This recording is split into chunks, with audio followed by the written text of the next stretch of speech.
Capstone Award winners. That's going to be the first thing. We're going to start off with junior high. So if Mr. Holton can come and present.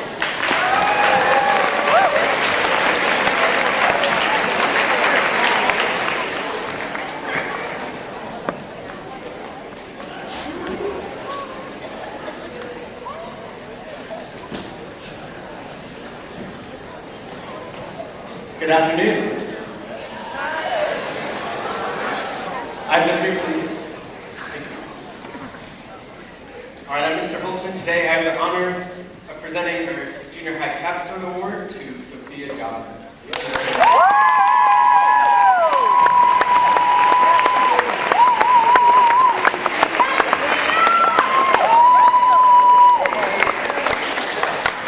All right, in addition to our award, we're going to give her a book and a gift card to Baskin-Robbins. By me, I mean her family ice cream. Let me tell you why this young woman is up here. Kind, sincere, quietly confident, considerate, patient, genuine, and generous. These are the words that come to mind when I think of Sophia. But they also all spring from a primary trait that I notice in her, which is gratitude. Gratitude is the mother of all other virtues.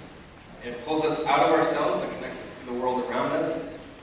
This is what I see in Sophia's life. With her friends, classmates, and even myself, I think Sophia values authentic connection. She enters class with a smile and leaves with a sincere, look you in the eyes kind of thank you, or I hope you enjoy your day, or I hope you have a great weekend. Now in that simple gesture, she treats me and others around her as human. That's a rare thing for teachers to feel from their students. This is an action of love, and it's a gift. And when she is absent from class, I miss her warm smile and her quiet presence. Her emotional maturity is evident, far beyond some high school students. She is poised, and centered, and carries herself well. In working with others, she has demonstrated temperance, not only keeping herself focused, helping others also getting back on track. Sophia has also had some difficulties in her life, and she's learned a lot of compassion from that. She's kind, gentle, and responsible. She prudently seeks the good in others. Mrs. Garland has said of her that Sophia is an 8th grader with great wisdom. These qualities again form themselves into one main trait, one subtle but vital virtue of gratitude. And this is the gratitude is something that's habitually etched into Sophia's character. It's not going anywhere. And so I hope it will be a continued wellspring for you. And congratulations.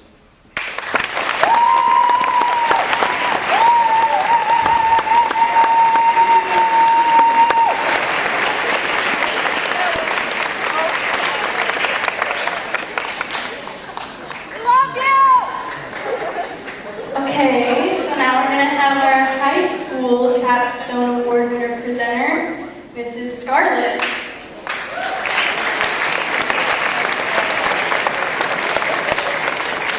Hi, everybody. I have the esteemed pleasure of presenting the Capstone Award today. I've never got to do this before, I'm really excited. I get to present the Capstone Award today for high school to Mr. Caden Dollar.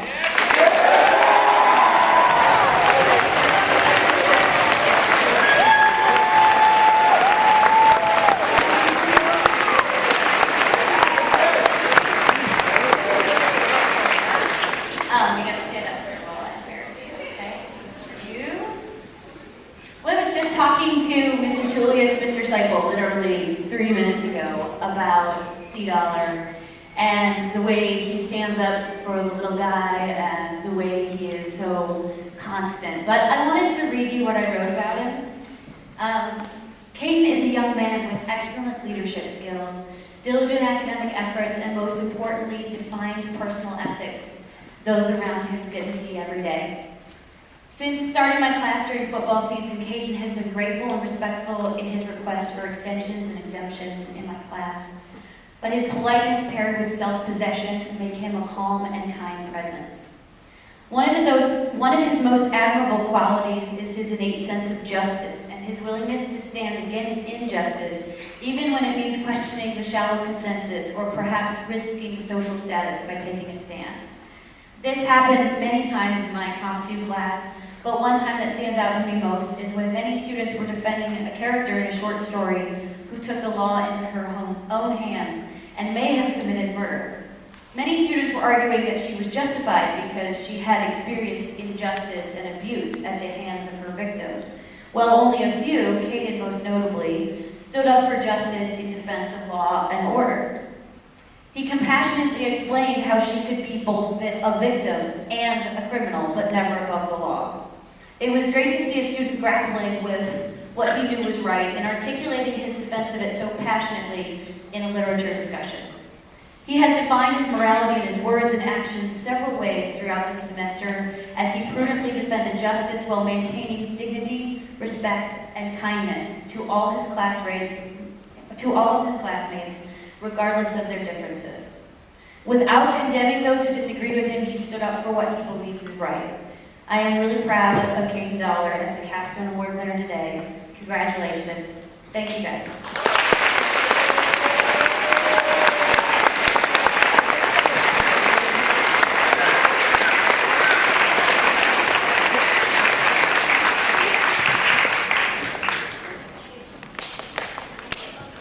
Okay, so before we get to our next speaker, we have a couple of words from our very own Alex Ford.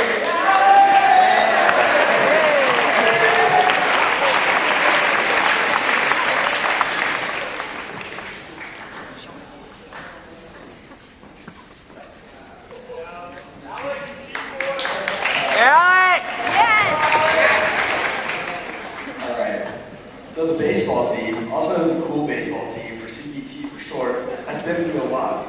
To begin with, we don't have a winning season on record. In fact, our team has gathered so little clout that some people didn't even know we exist until today.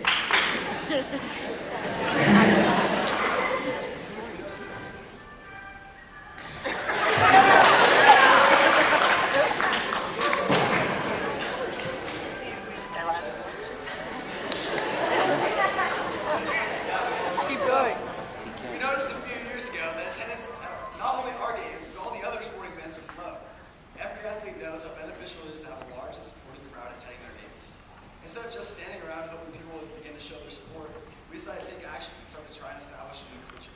We began attending every other sporting event as a team to show our support for our peers as well as build our own team chemistry. At the beginning, the student section of almost every sporting event was composed of the baseball team entirely. Not only did we attend events, we also began partaking in the setting up and tear down of a lot of other things that needed a hand. Over the course of my 3 long years at Liberty, as well as many others, I've seen the student body begin to support one another, not only in sporting events, but as well as everyday life. Even though it's been difficult participating in events as well as carrying the burden of being students at Liberty, the baseball team and others have contributed to building the culture we now have at Liberty and hope that continues to be a tradition. In addition to going against no one caring about us, the CPT has suffered our most detrimental loss to date. We lost our beloved coach, R.K. Hancock IV, to an internship we acquired at another school in Longmont. While we still mourn this loss, R.K. lives on in our everyday lives in practice, in school, and everywhere else. He drops iconic quotes like, "What are you doing?" Jacob, almost daily as a reminder of what he has done for us in the school. Although the loss has been painful, we've begun to move forward in our baseball careers and play every game like we would want us to. The baseball team has been through much regarding fundraising, not having our own field, and losing key members of the coaching staff. We continue to push forward in the way that we participate on and off the field with hopes that what we do, rubbing off on those around us, is show to supportive, selfless, and lit Liberty Common High School.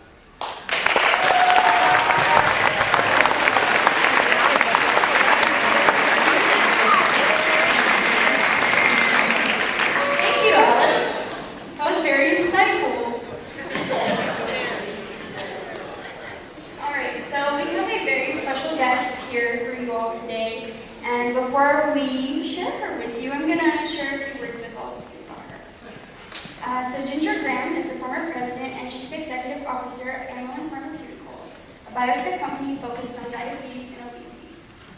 During her tenure, the company launched 2 first-in-class medicines for people with diabetes, was listed on the NASDAQ 100, and was rated as one of the top 10 places in the industry for scientists to work.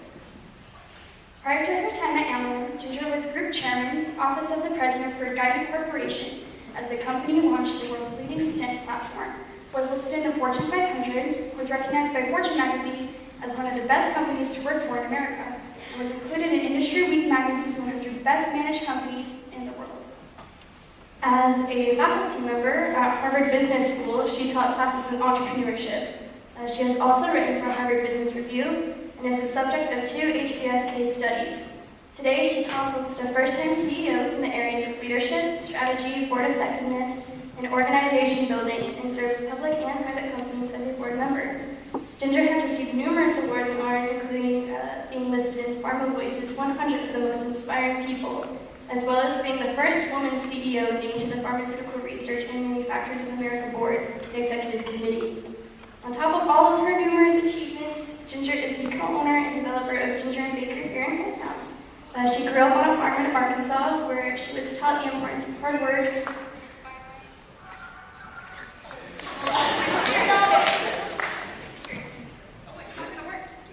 And was inspired by her mother's passion for baking and the like. So, all that being said, it works.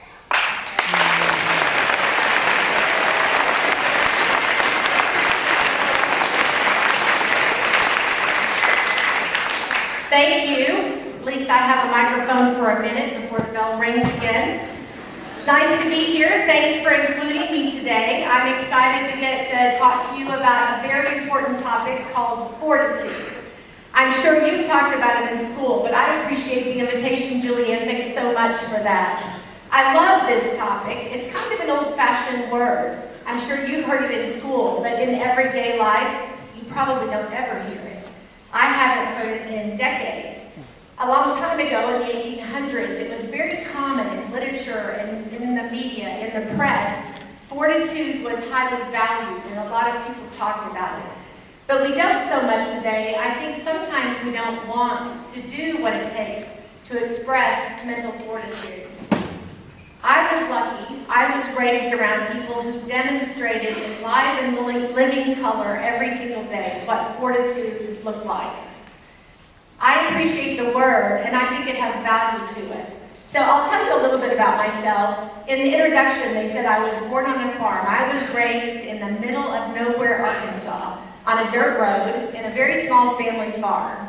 And we actually grew almost everything we ate. So our cattle, our chickens, pigs, the garden, we canned everything. And that life, for me, was a very fun life as a child, but also a very hard-working life. If you think about having to grow your own food, that's a long way from where most of us live today. It's really hard work. You have to get up really early. My parents worked so incredibly hard.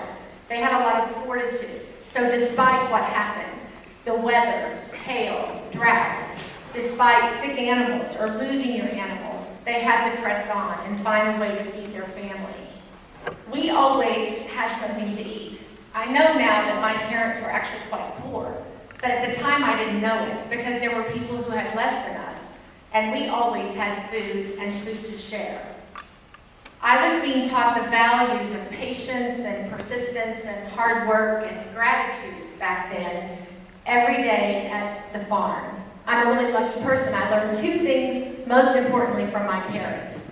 One is to have self-confidence, because they always said to us, you can do anything you want. And I believe that. You can do anything you want. They said, please just do good. And the other thing they taught us was to work hard. Because if you can work, you can always take care of yourself. And in fact, a lot of people don't know how to work. They don't know how to get up on time. They don't know how to show up. And they don't know how to learn without being frustrated because they don't know things. So from my standpoint, I started working when I was young. I had lots of jobs when I was your age and younger. I groomed dogs. That's a hairy job. Okay, fine.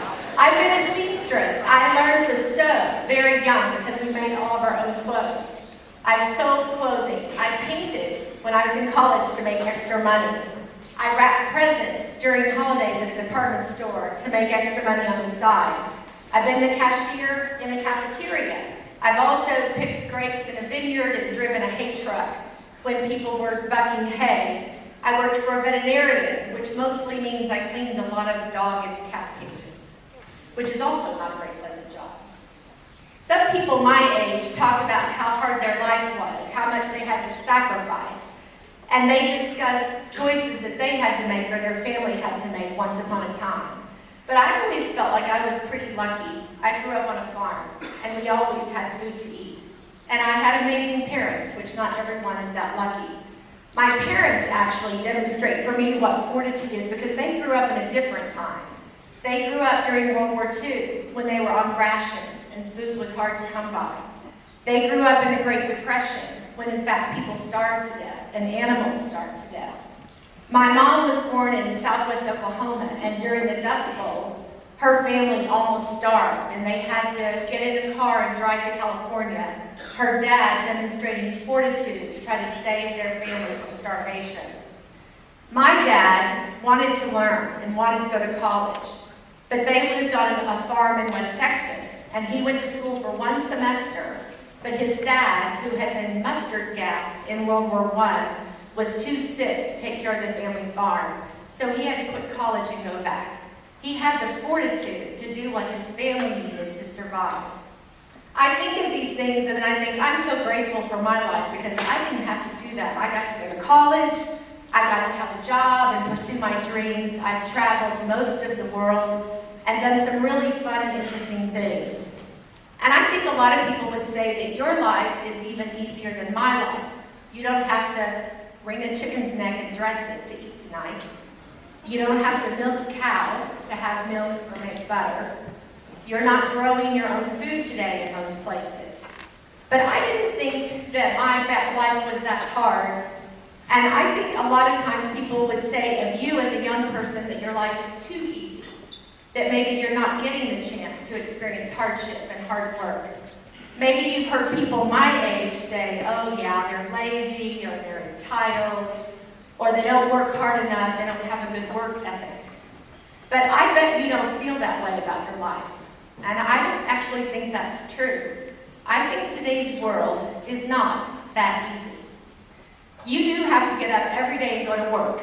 It's called school. And there are rules. And there are pressures here. You're judged by your friends on what you wear and how you look, by your teachers on your scores and your written word. You have to learn to live in a world where everything you say and everything you do is public. I didn't have to go through that scrutiny. All the stupid things I did when I was your age are still my secret.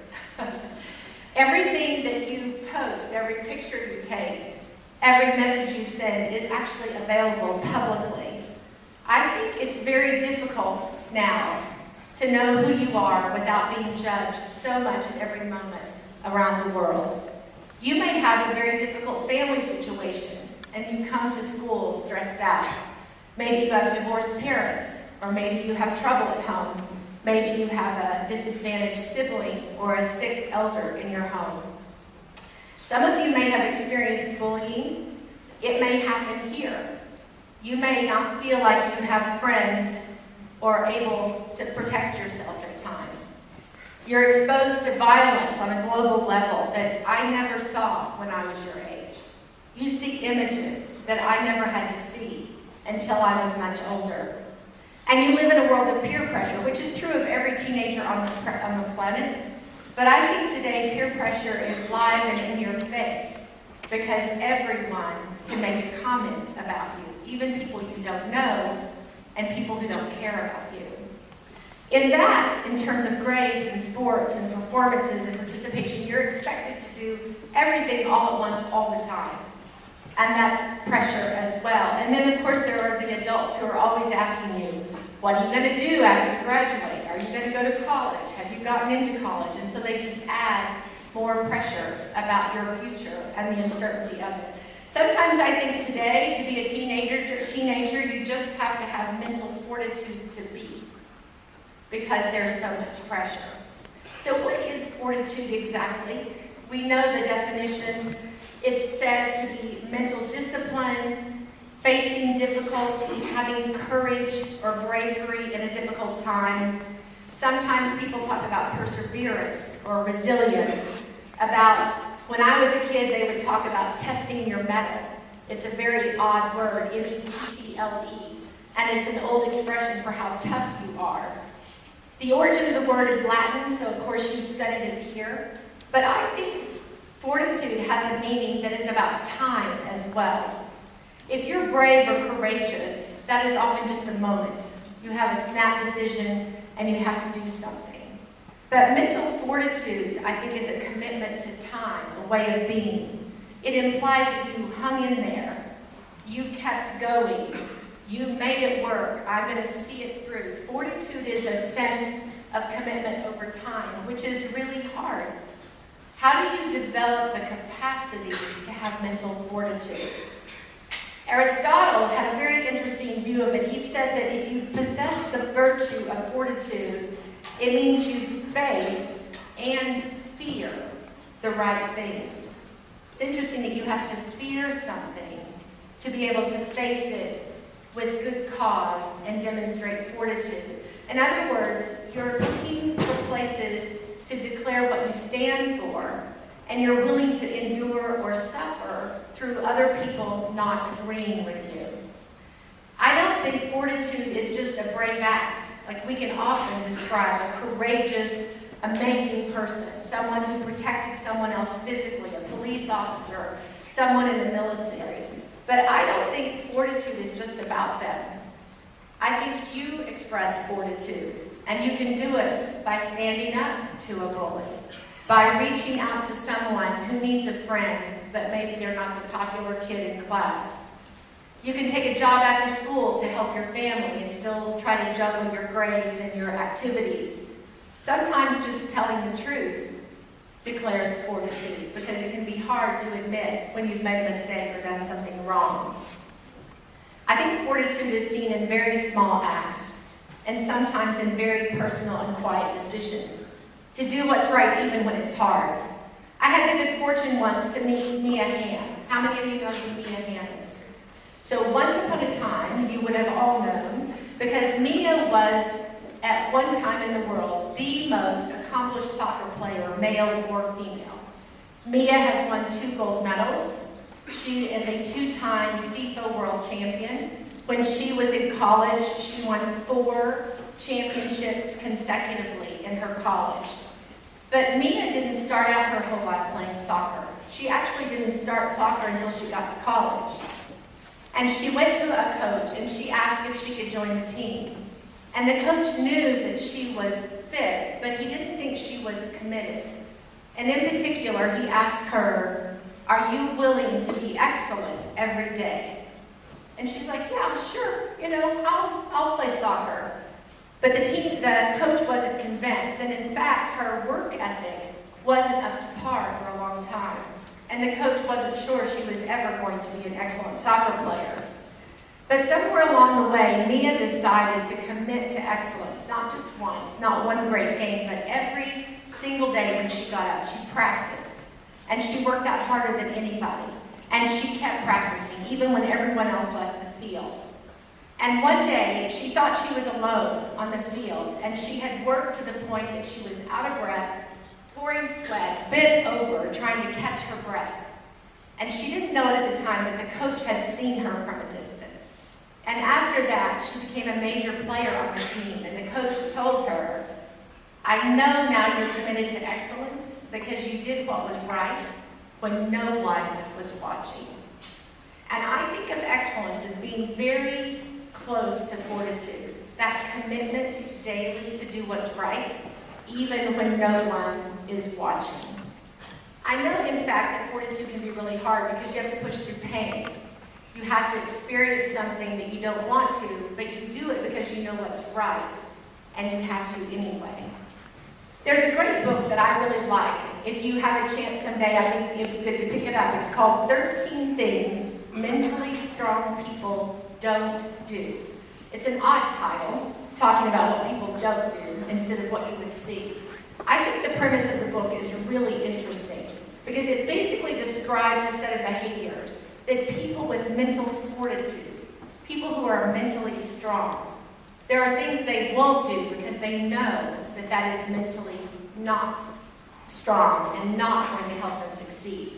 So the number one thing mentally strong people don't do is they don't waste time feeling sorry for themselves. Everybody has a reason to feel sorry for themselves, to be a victim. Maybe an unjust grade on a paper. Maybe someone left you hanging at an event or an activity when they were supposed to do something for you. Maybe your parents have disappointed you, or other people in life. We all have a reason to feel sorry for ourselves. But it doesn't matter if you're struggling in school or you have a health problem, self-pity doesn't fix it.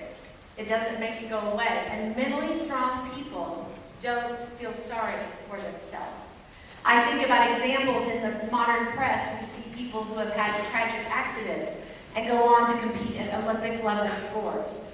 Or Malala, who was victimized in the Middle East and then went on to write a book and to change the way people think. She didn't feel sorry for herself. The number 2 thing in this book is they say, don't give away your power. Strong people retain control over themselves.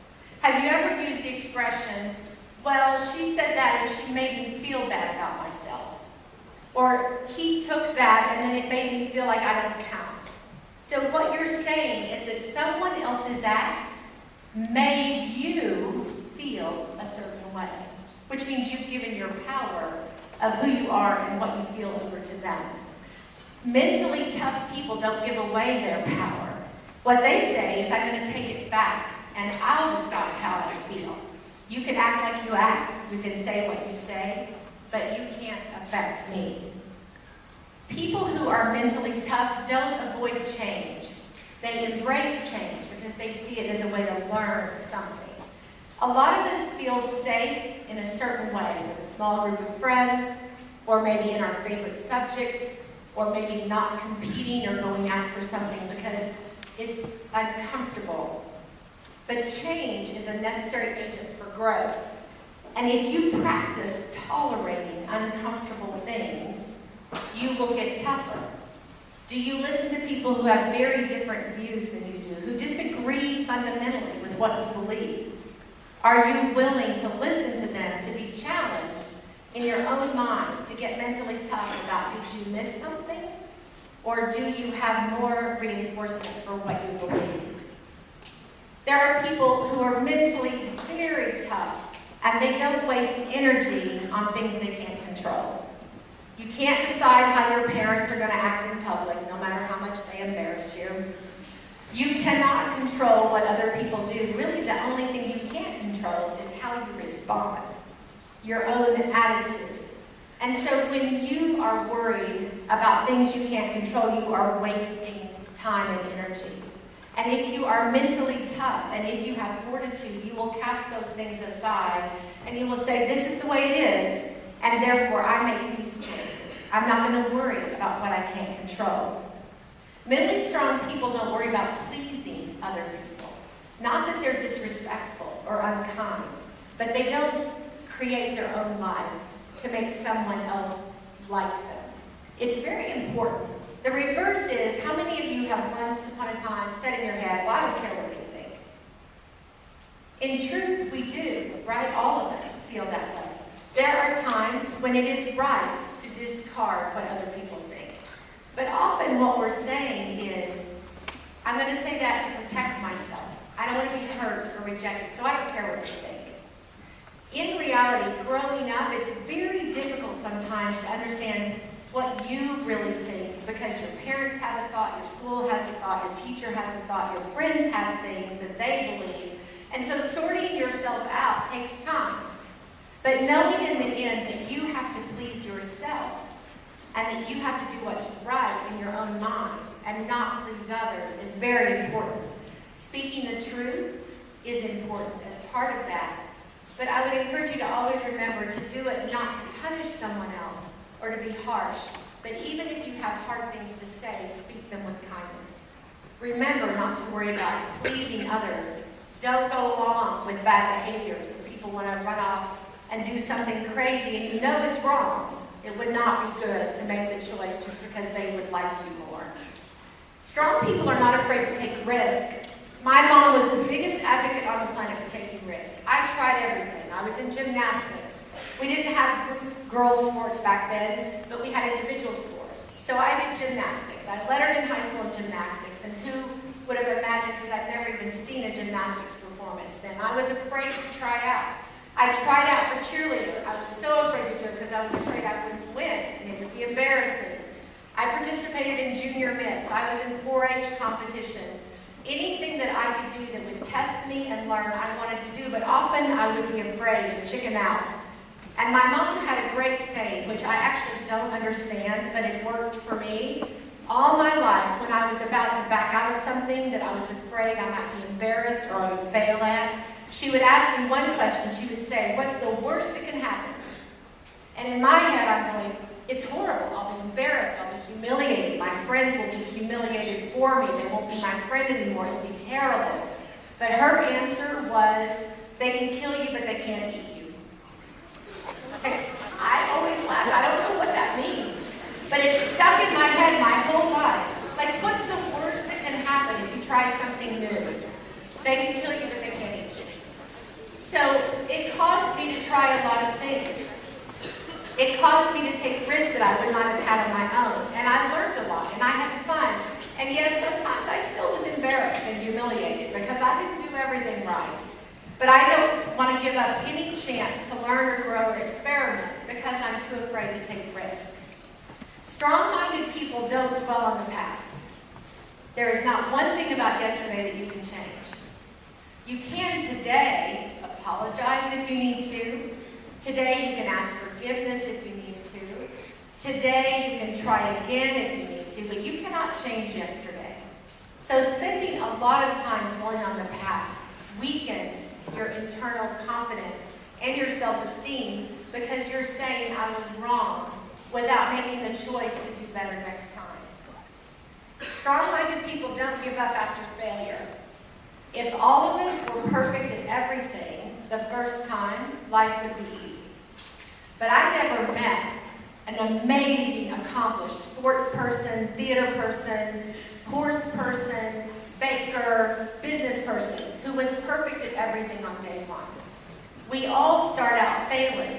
The first time you do something, you're lousy at it, and then you have to get better over time. It's normal to make a mistake. It's normal to fail. And I don't know why we spend so much time in society trying to embarrass people or punish people who fail. I want to fail fast. If I fail often, it means I tried a lot of things. Good for me. Don't be afraid to take a risk, and don't be afraid to have a failure. They don't fear alone time. If you're strong mentally, you don't mind being alone. Quiet time, without your devices. I watch every week how many hours I spend on the phone. I work.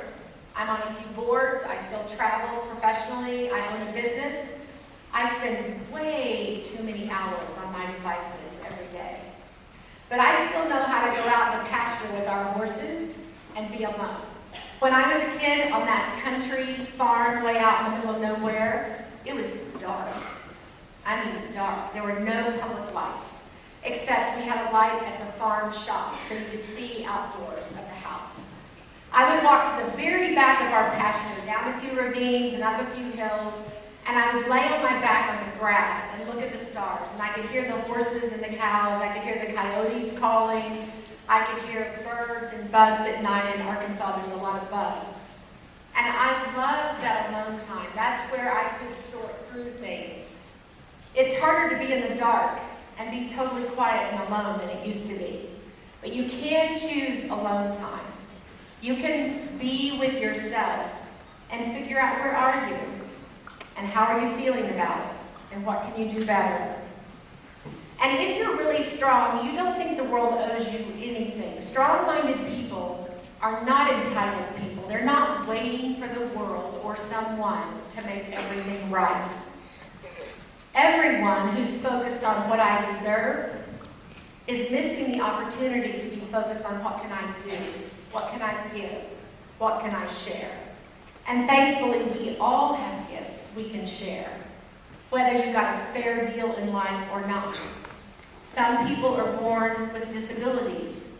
Some people are born with speech impediments, but brilliant minds. Some people are born with amazing athletic ability, but not good at school. Some people can memorize everything and some people have trouble reading. But everyone has a gift. And if you're looking for someone to fix you or to give to you, you're missing a great opportunity. And strong people don't wait for other people to fix their world. And they don't expect immediate results. Why is it that the best things in life take a time? They take work, they take a while. Wouldn't it be nice if you could just punch that easy button and get whatever you want all the time? But the right things take time and they take fortitude. It takes sometimes longer than you like. The good news is everybody can build mental strength. These ideas of not worrying about pleasing others, about not being afraid to take risks, about not being afraid to be alone, about not expecting the world to give them everything. These are ideas of mental toughness which can be trained and cultivated. You just have to be self-aware and honest with yourself. And if you see an area that needs work, then you have the choice to do that work. Fortitude often, I think, gets given away to heroes, big, huge, heroic acts. But I believe fortitude is more present in the person who gets up and does the hard job, the person who offers to help someone else even when they're not okay themselves. It's not headlines, it's in all of us. And I think you do it every day in some small way. You get up and go to school, even when things aren't great at home, even when you're having a hard time. Mental fortitude gives you the ability to focus on what matters to you and take control of it and act.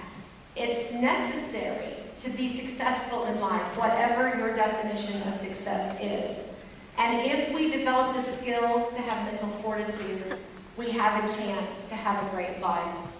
I think there's one more thing you need with fortitude, and that's a sense of optimism.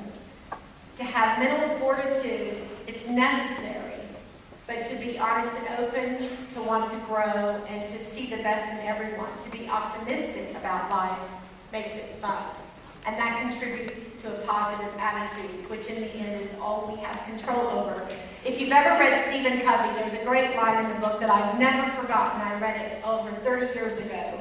He talks about the word responsibility and says the word responsibility means you are able to respond. When you are a responsible person, no matter what someone else does, you can choose how you respond. That is mental fortitude. That is toughness.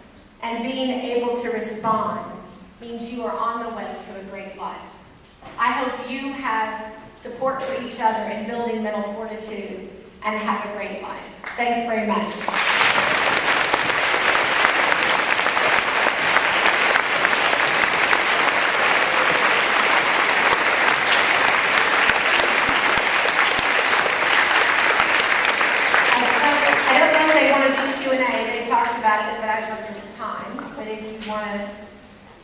Want to do a Q&A?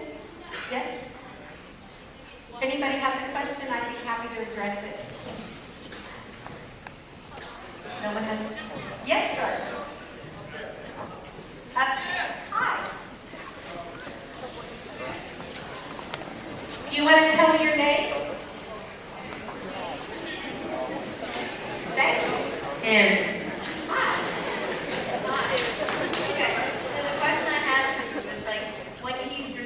the idea of starting a restaurant.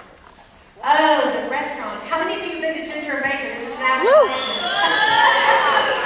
Well, thank you very much. We appreciate your business.